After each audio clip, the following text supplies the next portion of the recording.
प्रिय विद्यार्थियों, नमस्कार। इस वीडियो में हम भारतीय चुनाव प्रणाली के दोषों को दूर करने के उपायों पर चर्चा करेंगे, क्योंकि भारतीय प्रजातंत्र विश्व का सबसे बड़ा प्रजातंत्र तो है, लेकिन सबसे मजबूत प्रजातंत्र नहीं है। इसको सबसे मजबूत प्रजातंत्र बनाने के लिए हमारी चुनाव प्रणाली का दोष मुक्त होना अनिवार्य है।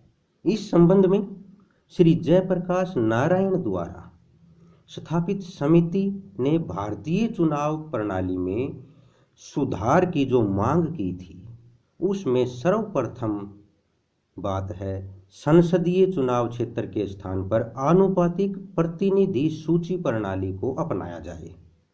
इस प्रणाली में क्षेत्र बहुत बड़े होंगे और मतदाता व्यक्तिगत उम्मीदवार को वोट न डाल करके सूची को, एक लिस्ट को वोट डालेंगे और प्रत्येक पार्टी को उसके द्वारा प्राप्त मत के अनुपात में सीटें मिल जाएंगी। इस संबंध में दूसरी बात आती है, चुनाव में खर्च किए जाने वाली धन की राशि को भी कम किया जाना चाहिए। यदि आज हमारे चुनाव में भ्रष्टाचार है तो इसलिए है कि चुनाव में धन पानी की तरह बहाया जाता है। इसलिए आवश्यक है कि कानून द्वारा निर्धारित सीमा पर कठोरता से अमल किया जाना चाहिए और जो व्यक्ति कानून का उल्लंघन करता है उसे सख्त से सख्त सजा मिलनी चाहिए। इस संबंध में दूसरी बात हम कह सकते हैं कि चुनाव निष्पक्ष ढंग से करवाने के लिए इनमें व्याप्त भ्रष्टाचार को समाप्त किया जाए। इसके लिए सरकार और राजनीतिक दल दोनों को पग उठाने चाहिए। राजनीतिक दलों को फैसला करना चाहिए कि वे चुनाव में मतदाताओं को घरों से लाने में सवारियों का प्रयोग नहीं करेंगे, किसी की वोट नहीं खरीदेंगे, किसी मतदाता पर अनुचित प्रभाव नहीं डालेंगे। चुनाव प्रणाली के दोषों को दूर करने में एक महत्वपूर्ण साधन यह है कि राजनीतिक दल मिलकर राजनीतिक नैतिकता का विकास करें।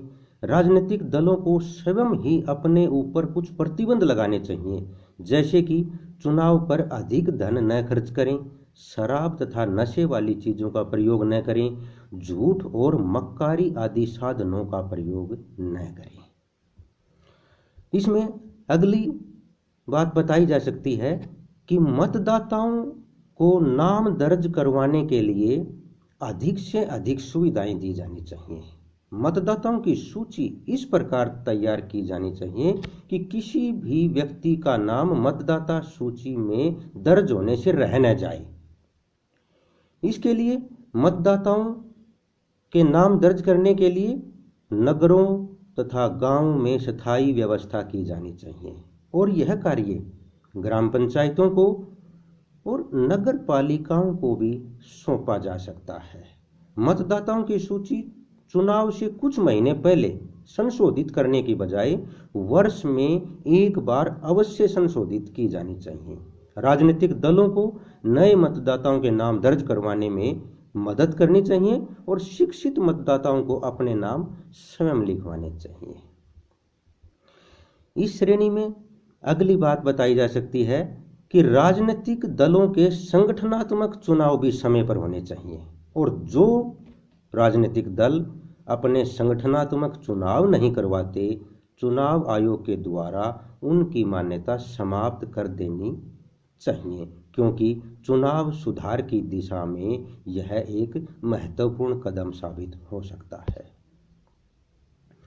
अगला उपाय बताया जा सकता है कि चुनावों में जाली मतदान को रोकने के लिए एकमात्र उपाय मतदाताओं को चित्र सहित परिचय पत्र जारी किया जाए और वोट डालने के लिए मतदाता पहचान पत्र को अनिवार्य बना देना चाहिए। मतदाता पहचान पत्र के अलावा दूसरे दस्तावेजों को मान्यता नहीं दी जानी चाहिए, क्योंकि दूसरे दस्तावेजों से ठीक पहचान जो है नहीं हो पाती है। अगला उपाय इसमें बताया जा सकता है कि चुनाव आयोग को धन के लिए सरकार पर निर्भर रहना पड़ता है। इसलिए एक अलग से चुनाव कोष स्थापित किया जाना चाहिए, जिसके अंदर हर समय धन उपलब्ध हो और चुनाव आयोग अपने कार्यों के लिए सरकार के ऊपर निर्भर न रहे और जितने भी चुनाव के संबंध में प्रबंध करने पड़ते हैं उनके लिए चुनाव आयोग के पास उचित मात्रा में धन उपलब्ध हो, जिससे उम्मीदवारों की भी आर्थिक सहायता की जा सकती है। इस श्रेणी में अगला उपाय बताया जा सकता है कि जनता में राजनीतिक जागृति भी जरूरी है। चुनाव सुधार के लिए जनता को शिक्षा देना अति आवश्यक है और इस कार्य को राजनीतिक दल भलीभांति कर सकते हैं। राजनीतिक दलों के नेताओं को चाहिए कि वे गांवों में जाकर मतदाताओं से मिले, उन्हें उनके वोट का महत्व बताएं ताकि अनपढ़ ग्रामीण वोट का उचित प्रयोग कर सकें। बिना जनता के सहयोग के चुनाव प्रणाली में कोई भी सुधार संभव नहीं है। इस श्रेणी में अगला उपाय बताया जा सकता है निष्पक्ष और स्वतंत्र चुनाव करवाने के लिए चुनाव आयोग को अधिक से अधिक स्वतंत्रता प्रदान की जाए। चुनाव आयोग के सदस्यों की योग्यताएं निश्चित की जानी चाहिए और उनकी अवधि सुप्रीम कोर्ट के न्यायाधीशों की तरह होनी चाहिए। चुनाव आयोग को अपना एक अलग कर्मचारी वर्ग भी मिलना चाहिए ताकि उसको केंद्रीय और राज्य सरकारों पर निर्भर न रहना पड़े। इस संबंध में अगली बात बताई जा सकती है कि चुनाव संबंधी जितने भी झगड़े होते हैं उनको जल्द से जल्द निपटाया जाना चाहिए ताकि इस मामले में, इस संबंध में अपराध करने वाले व्यक्ति प्रेरणा लें और बचें अपराध करने से। इस प्रकार इन चुनाव प्रणाली के दोषों को दूर करके भारतीय प्रजातंत्र को विश्व का सबसे बड़ा मजबूत प्रजातंत्र बनाया जा सकता है।